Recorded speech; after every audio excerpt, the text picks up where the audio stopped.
Kapolda Aceh Irjen Pol Ahmad Haidar menyerahkan langsung 150 paket sembako bantuan kemanusiaan Polri kepada ratusan pemulung di TPA Gampung Jawa, Banda Aceh.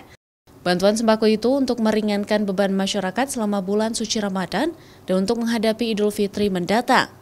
Selain ke pemulung, Polda Aceh dan Polres jajaran juga menyerahkan 2.575 paket sembako kepada petugas kebersihan, tukang sapu, kuli panggul, tukang becak, nelayan, sopir angkut, dan masyarakat kurang mampu lainnya.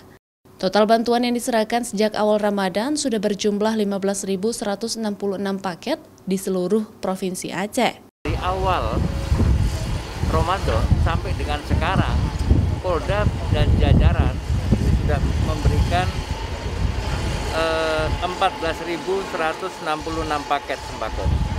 Itu di sekitar 1.059 titik yang sudah kita berikan. Jadi rata-rata kita memberikannya itu kepada petugas kebersihan, tukang sapu, tukang becak atau bentor, nelayan, kuli panggul, fakir miskin, dan supir angkot.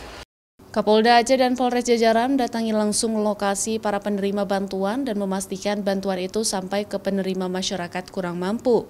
Bantuan kemanusiaan Polri diberikan untuk meringankan beban masyarakat di bulan suci Ramadan dan menjelang Idul Fitri.